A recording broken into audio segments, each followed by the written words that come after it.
So, this Japanese optician fainted because he thought that the eyes were human and looking at him. We have numerous people captured microscopically in the recesses of the image of the eye. This is undeniable proof that the image is miraculous. Only God could have done this.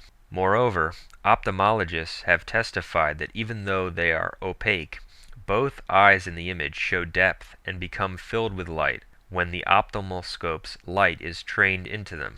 They have asserted that it would be impossible to produce with paint such perfectly placed reflections in eyes offering so little space, with a virgin looking down, and on such rough material as the tilma."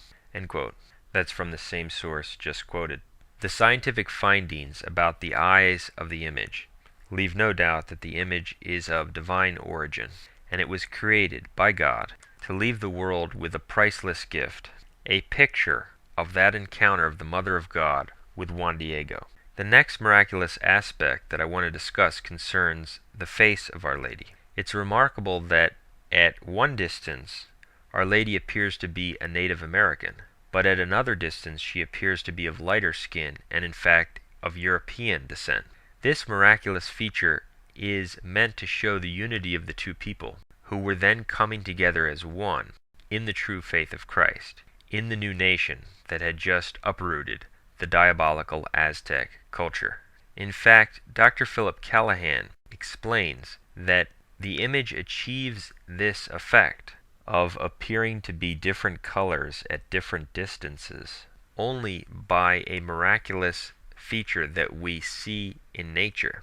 He says, quote, "At a distance of 6 or 7 feet, the skin tone becomes what might best be termed Indian olive, gray-green in tone. It appears somehow the gray and caked-looking white pigment of the face and hands combines with the rough surface of the unsized hue. Such a technique would be an impossible accomplishment in human hands. It often occurs in nature, however, in the coloring of the bird feathers and butterfly scales, and on the elytra of brightly colored beetles." End quote. So what he's saying is that this miraculous feature of a change in color at different distances is something that we see in nature on beetles and in bird feathers and on butterfly scales, and that it occurs on the tilma in a miraculous way. The pigment combines with the rough surface of the cloth to give it a different effect, yet it is still beautiful and delicate at every distance. This is simply a miracle, and no human artist could have ever accomplished this effect. It was fashioned by God, just as the butterfly's scales are. The next miraculous feature that I want to mention concerns the temperature.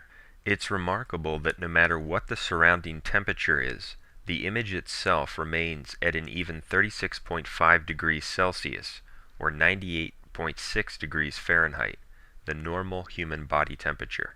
That's quoted in Janet Barber, The Tilma and Its Miraculous Image. As a result of the miraculous image, 8 to 9 million people were baptized into the Catholic faith in the years following her appearance in 1531.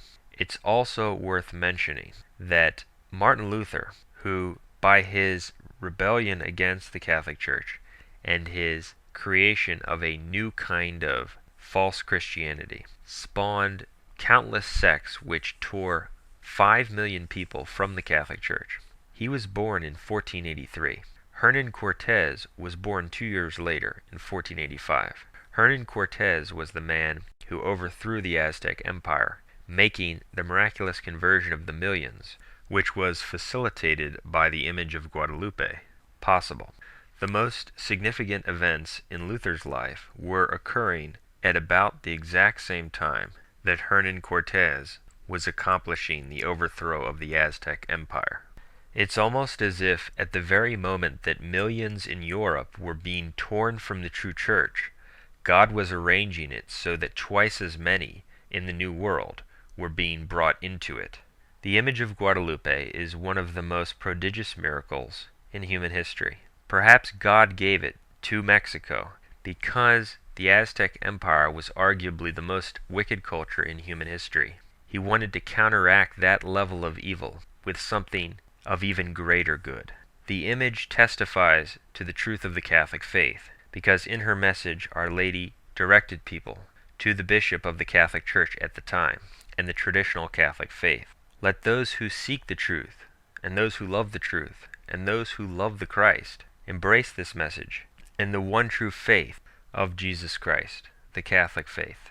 Another miraculous aspect of the image of Guadalupe concerns the reading of the image. Quote, "The Indians saw something in the image of Our Lady that the Spaniards did not comprehend.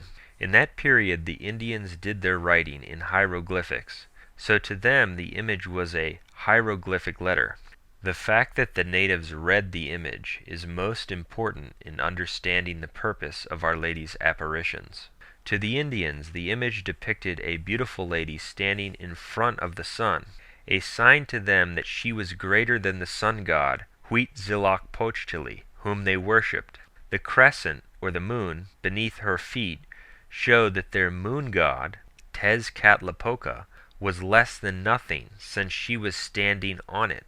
The stars they thought so much of were only a part or a portion of her mantle. At her throat was a brooch, with a small black cross in the center, reminding them that this was the emblem of the Spanish friars, and there was one greater than she." End quote. That comes from Father Harold Rahm, Am I Not Here, page 56. As we can see, the intelligence that constructed the miraculous image of Guadalupe, that conveyed exactly the message that the Indians needed to hear and to see, to bury their false notions of God and their idolatrous practices, is infinite and beyond anything humans can imagine. Reading the image caused millions of Indians to put away their idols and convert to the Catholic faith.